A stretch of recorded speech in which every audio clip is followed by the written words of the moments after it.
think about the problem that you're solving for those people. Think about the reasons that people called you or call you. What are they looking for you to deliver for them? Only do that if it is something you want to continue to do. I say think about those problems you're solving because that's the way that you will want to talk about it in your messaging, right? When you go out to your clients.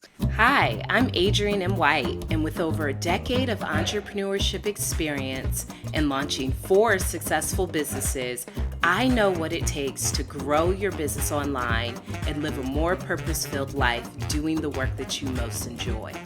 Brand and Convert is your go-to resource for branding, marketing, and entrepreneurship advice for coaches and online service providers looking to earn consistent 4-figure months through their side hustle. This is the Brand and Convert with Adrian and White podcast. Hello, everyone, and welcome to Brand and Convert with Adrian and White podcast. I am very excited today. I have one of my favorite former clients on. Her name is Melva Holt.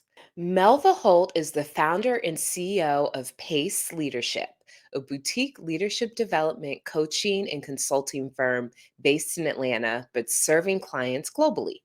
Pace Leadership helps their clients develop mid-level managers who lead intentionally and maximize performance by increasing their confidence and skill to build trust, deliver behavior building feedback, and resolve conflict. Melva founded this business in 2020 after an 18-year career in corporate America as an HR and operations leader. She has a passion for helping leaders become their best and developing the next generation of leaders. Welcome, Melva. Hello, great to be here. Thanks for having Yes, me, Adrian. no problem. Happy to have you. So Melva and I worked together. It's probably been almost a year now ago on It her has. brand and It's website. been about a year. February of 2022, we launched the new website. Wow. Yeah, like so exactly a year. Crazy. Yeah. Awesome. And she always was just so, her energy was just like on 100, like so positive. I just loved working with her. It was just really great. And I love that she liked, creativity and art like me. So we were able to really get some fun artistic elements in her brand. Yeah. As evidence behind me today.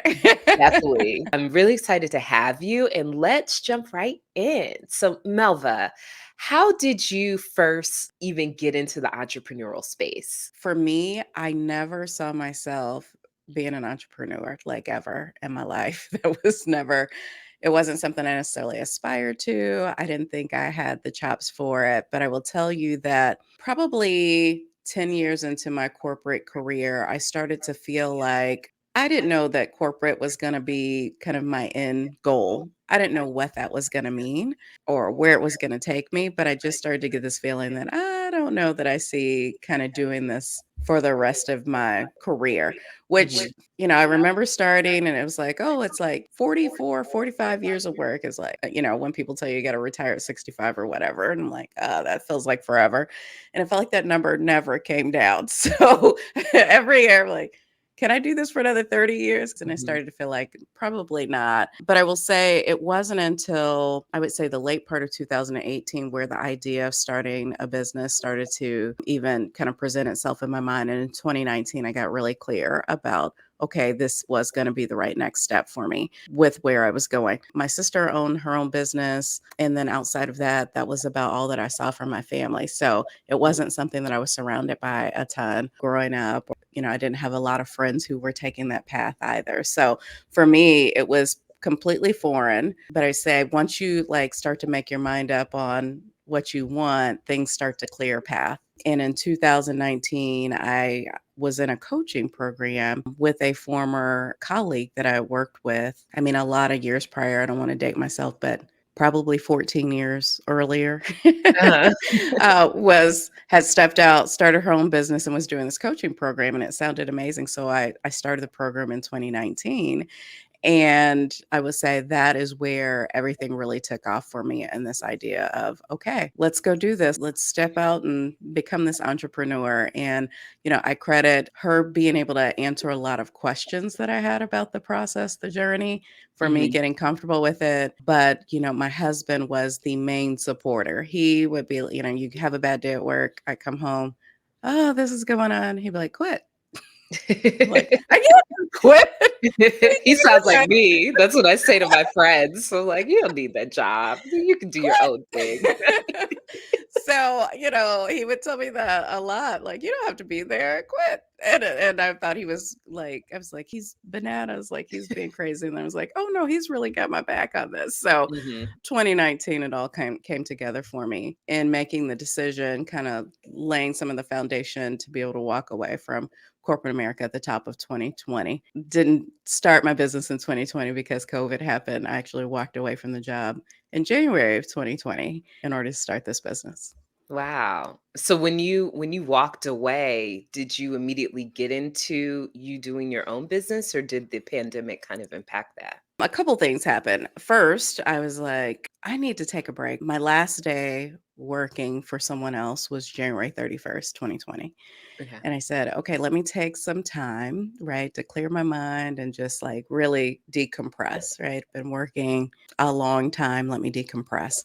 And so I took a lot of the month of February to do that decompression. There were things that were being a website, the first version of the website was being built.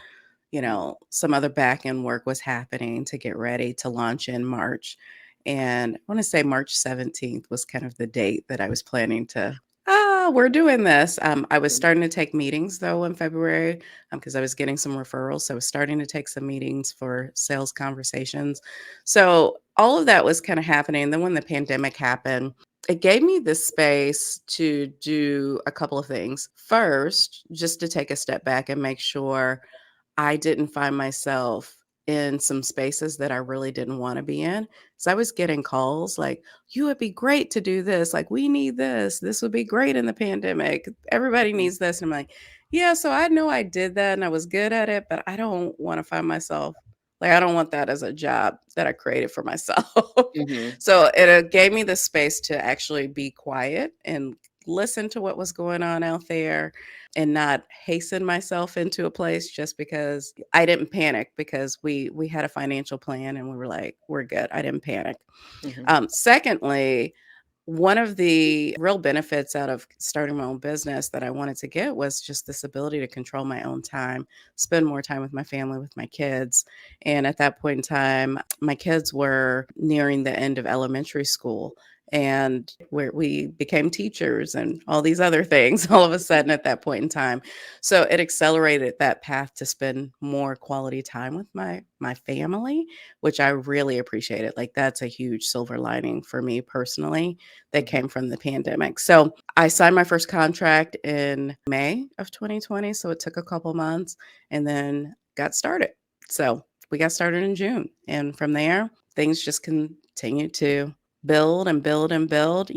It was a slow year, but I didn't know what a normal year looked like. So I took it all in stride.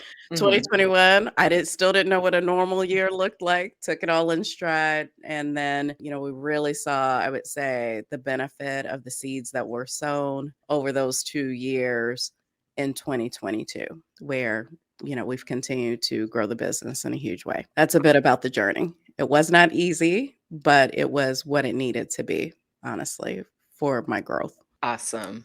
I have so many questions from everything that you just said, but I'm going to take a step back.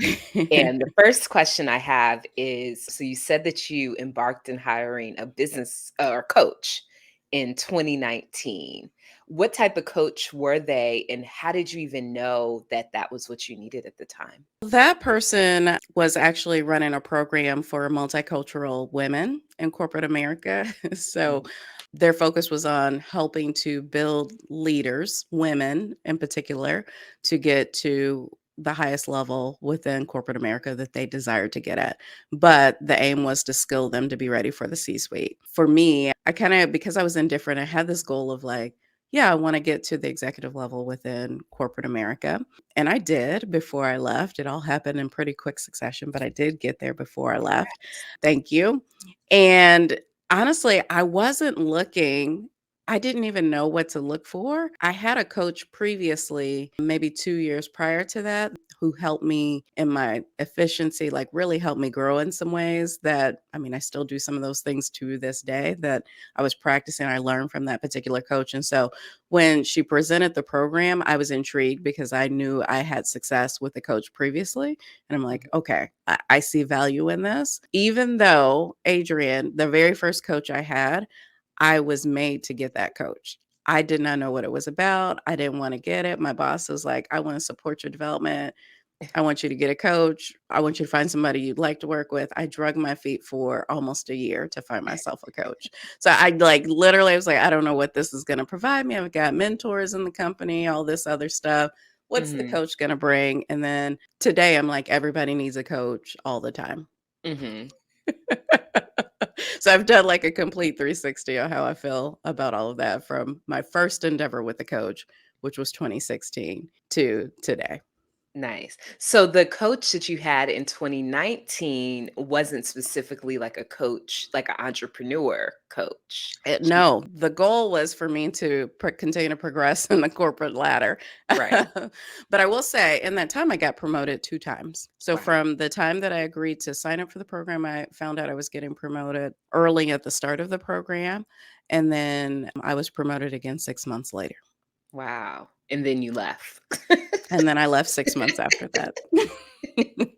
So what did you learn from that coach in 2019 that you were able to kind of translate for your own business? Well, the beauty about that program, give it a shout out, which is the Women's Mastery Program, sponsored by 3C Consulting. Today, I actually coach in that program, so I give back to that program in a different way.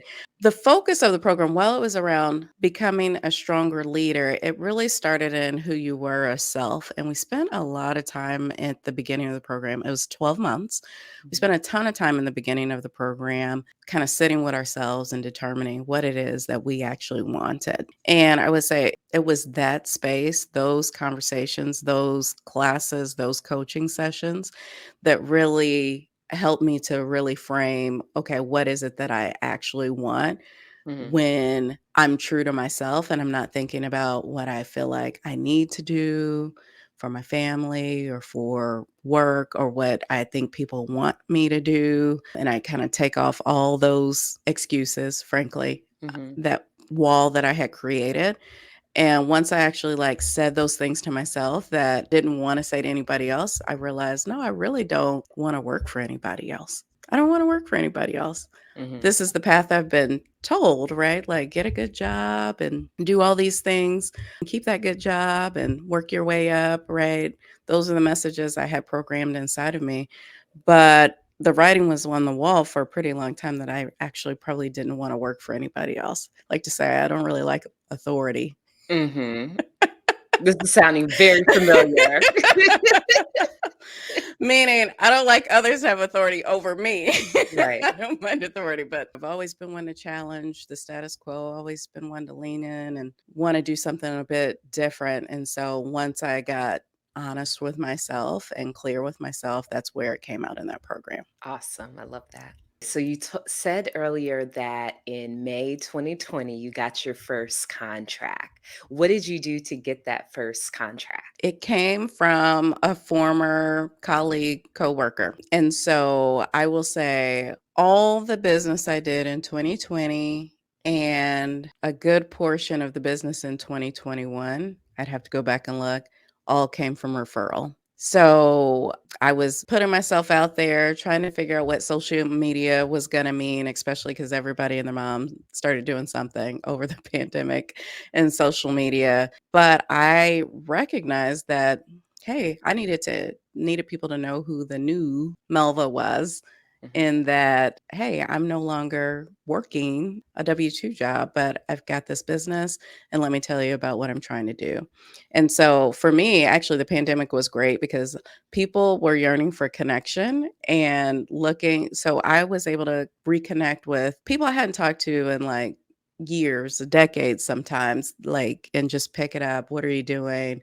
Hmm. Sharing that back and forth, and those conversations brought business in. Wow, awesome. A lot of entrepreneurs that I talk to have issues with kind of getting their first few contracts, sales, as an entrepreneur. Did you have any challenges in kind of getting business and growing your business in your journey of the last couple years of growing it? Oh, absolutely, right? So I stepped out and then I realized I had no clue what I was doing, right? So I had all these dreams and I made this decision and that felt big, like, yes, I'm going to do this and here's a logo and here's all these things and here's what I think I'm going to do, but Mhm, the truth is I had no idea how to go about doing any of those things. One of the I would say great pieces of advice that I got from that coach that I worked with in 2019 was to actually hire a business development coach.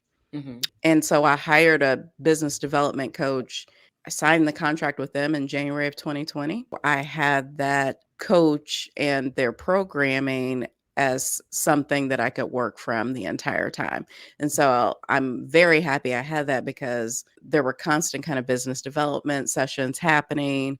And mhm, so I was learning how to put together a contract, how to put together a briefing of what I'm doing, how to talk about my problem statement, those kinds of things. I was learning it through that business development coach. mhm. Frankly, while I had a lot of time because things were pretty slow, right? Like nobody was talking about doing anything when the pandemic first started. So I had a Yeah. lot of time on my hands. So I was happy that leadership coach that I work with actually recommended that I get an actual business development coach because I will tell you to this day that made the difference. That helped me to know how to have the conversations, what I should even be talking about.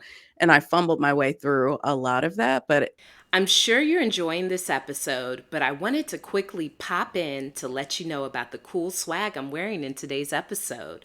AMW Apparel is a line of inspirational and entrepreneurial clothing for those looking to stand out and make a statement to their following.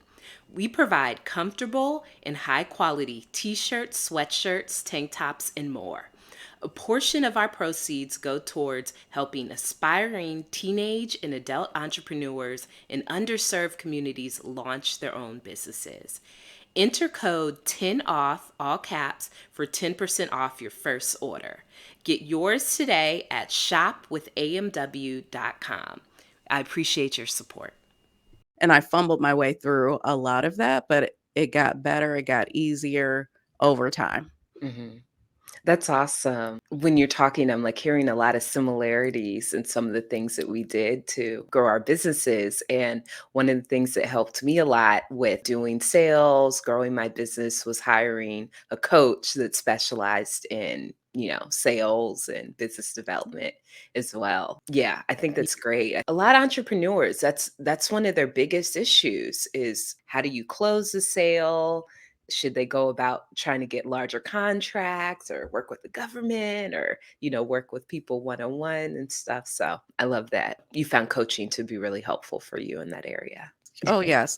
And something that I'd never thought about, didn't know, and wasn't told is like how much time you will spend in self-development as an entrepreneur. Mhm. Way more than I did working for someone else. Like it's just always top of mind. How do I get better at this? How do I learn this new skill? I'm not a salesperson. That's what I always said, right? I'm not a salesperson. Uh-huh. But you got to do something at some point if you want to get some business. So you better learn how to sell something. And Right. so really kind of learning how to sell authentically to me has been a huge part of my growth over this period of time. And then for me, when it comes to the branding and marketing, also like no clue. But my husband, that's his lane. So he's like the secret mastermind behind all the ideas. I have some ideas around like the look and feel of things, but outside of that, I have no clue what I'm doing with Mhm. any of the rest of that. And so it's been awesome to have him as a partner going through this to be like, do this, we're going to do that. Nope, that's not good for your brand. So we got to try this. And so to have that guidance, because I'm not wired that way. You read my bio. I did operations, Mhm. HR stuff. I'm a trained, my degree is engineering. That is not the way my brain is wired whatsoever. So what's your husband's role, at your company, and what are some of the things you started with, how he's helped you? What are some other things he's done to help you? Yeah, so he is responsible. I call him, kind of the chief creative officer, although there are times where I'm really like, that name doesn't necessarily fit everything that he does. So when it comes to kind of the original everything, name that we talked about, from the original look and feel of the logo, how I wanted to portray the services that we offered. Even though in the beginning, I didn't know what services I was going to offer, I was like, hey, I can do all these things, right? I can do all these Yes, things. And, very very common for common, new very entrepreneurs common. to do. And I heard, right, from the business development coach, and you're going to need to niche, you're going to have to niche that down. I'm like, but I can do all these things. Right. And, now starting year 4, I'm like, "Oh, yeah, you got a niche." Mhm, However, that being said, appreciated having the opportunity to at least experiment with a number of different things because I really got to learn, here's what I really love doing, and here's some stuff that I don't care to do at mhm, all in the business, and here's some stuff that I do want to have under the umbrella of PACE leadership, and I want to deliver it, but I don't want to be the one to have to deliver the service. So let me go find some people that I can work with, who we can partner with, and who can deliver that within the business. So his role has been, I would say, this kind of all encompassing, very hands on in the early days to help build. He created the logo. He helped to, design the website from those basic marketing pieces. When it came to the types of things we were talking about on social media, the types of things that I was doing on social media, he was instrumental to those things. All the early flyers, you know, mhm, post, any of that stuff. He was the mastermind behind all of those things. And then just ongoing advisor to even his work took off in other ways as we brought on other resources of like, hey, being like, yes, this stays consistent with it, or no, go a different direction. mhm. So he's been instrumental for the Pace Leadership brand. That's amazing. So I know you have other people that are on your team too. How did you grow your team, and what recommendations do you have for others that, want to grow a team? Well, so this part was huge for me. It's been instrumental to the growth of the company. And early on, someone made the comment to me. They said, "What do you want to be as an entrepreneur? Do you want to be a consultant that does the work, right? You sign contracts with clients and you do all that work, and that's what you live for, right? And you just keep yourself full, or do you want to be a business owner?" And that made me pause and really think about what I wanted in 10 years. What did I want to be looking at? And I realized I didn't want to create a job for myself where I would also then be burnout, and all the capacity was going to be based on what I could produce. Mhm. And so building the team was critical and being able to do that. And so, like today, I shun the word entrepreneur a little bit because I'm like, no, I'm a small business owner because there's all these pieces, right? Really thinking with the CEO mindset. And so for me, building that team started by first, there was some back of the house stuff that I needed to get off my plate, like bookkeeping. I'm like, I have no idea what I'm doing. Finance is not my thing. Somebody else needs to come. Right. Like, I will find myself. I don't want to end up in a place where the IRS is after me because I have no clue what I'm doing. So Right. let And me then hire some help. you don't want to spend time doing something that you're not good at, and then it's like, Not after a good while. at, don't wanna be good at, Right. so so I would say that's the first, but then when it comes to client facing, the first person that I brought on was another coach, and it was after I completed my own coaching, kind of couple of coaching engagements with a client, they wanted to continue an engagement, and as I work with that, one of the individuals is I knew that a former colleague was coaching, and they were looking for clients, and I just felt like they would work really well together. Like the more I talked to the individual I had been working with, and I had actually done some leadership assimilation work with her to help. She had started a new role, and so we were helping her come up to speed and accelerate her learning there. And the more I know about her, and the more I thought about this other person, in their coaching business and we had worked together in a past life. I was like, I think that that would be a great coaching pair. And she was very open to it when she wanted to extend her coaching assignment. And it worked out. And they worked magically together. So I was like, oh, this does work. And how nice that I was able to, kind of be the matchmaker, make money. She got what she needed and then help employ someone else within this as well. And so that felt really good. Basically, everybody that is part of the team, I've worked with in some capacity in a past life. Mhm. And in most of those cases, those folks have come and found me since this thing has started and shown interest and expressed, like, hey, I would love to work with you again. And I love the mission that you have. And can we partner together? And we found some way to work. And so, in all cases, I know the work ethic, I know the quality of the work that they do. And so, I've been the single point of vetting. I would say we're at the point in time where we may have to start hiring people that I don't know. And so, part of me Mhm. is a little scared about that. But I certainly have experience hiring and vetting people for positions. But it's been really nice to have people see what you're up to and be interested in coming to help advance your mission. And that's been the majority. I mean, I think of it, there's like 9, 10 people on the team, and that's been where majority of the people have come from. Nice. Do you have any recommendations to other small business owners on how they can figure out what to niche down, their services or company to? Yeah. So my first piece of advice is even though you may have an actual reaction to doing that, you do need to do it. So do it. Think about the problem that you're solving for those people. Think about the reasons that people called you or call you. What are they looking for you to deliver for them? Mhm. And that gives you a pretty good starting point for, hey, I was known for this. People would always come and ask me to help solve this type of thing. Now, of course, only do that if it is something you want to continue to do. Mhm. Only focus on those things if you want to continue to do it. But I say think about those problems you're solving because that's the way that you will want to talk about it in your messaging, right? When you go out to your clients, you're great. That's all wonderful. But they want to hear about the results that you've delivered in a real way. And so, what is their pain point and how do you actually bring relief to that pain point is huge. As much as you can think about it, or even go and ask people that you work with in the past, like, hey, Mhm. what was the biggest benefit or that you got from working with me? You can gain a lot of intel from that as well and helping you to figure that out. Nice. So we're coming into the home stretch.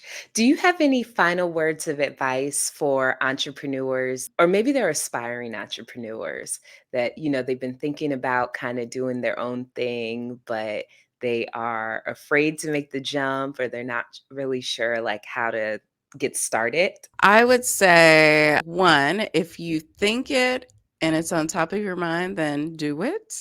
That means it's meant to happen. So don't push it off and think that it shouldn't be. If it's happening, if it's coming up in your mind, then pursue it.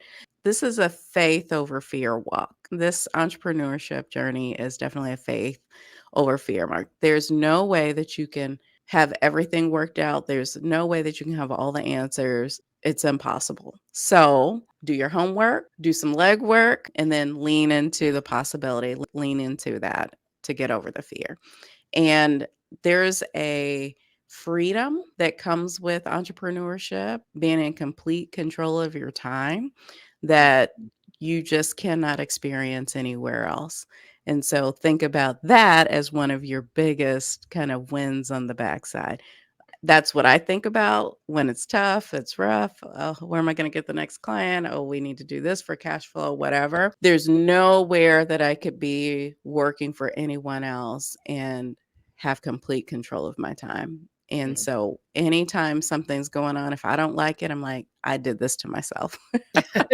And I know that, right? So that I don't do that again. Right. But then on the flip side, I can do all the things that I want to do when I want to do them. And there's just no other place that you can do this. So lean into your faith to get over the fear and just take that leap. Thank you so much. Melva, how can people, get in touch with you and stay connected?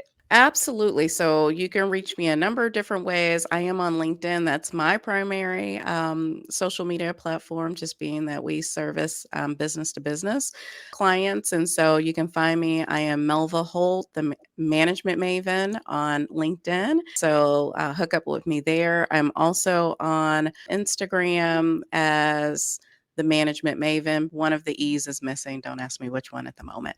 Management Maven on Instagram, or we also have our business pages, Pace Leadership at Pace Leadership on both LinkedIn and Instagram. And that's Pace, PAISE,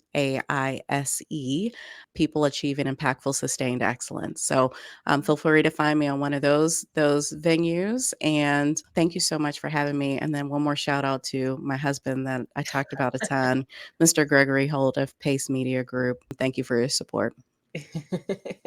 Love it. Thank you so much for coming on to the podcast, Melvin, sharing your journey so far. I'm excited to see, where Pace Leadership goes from here. Yeah, thank you.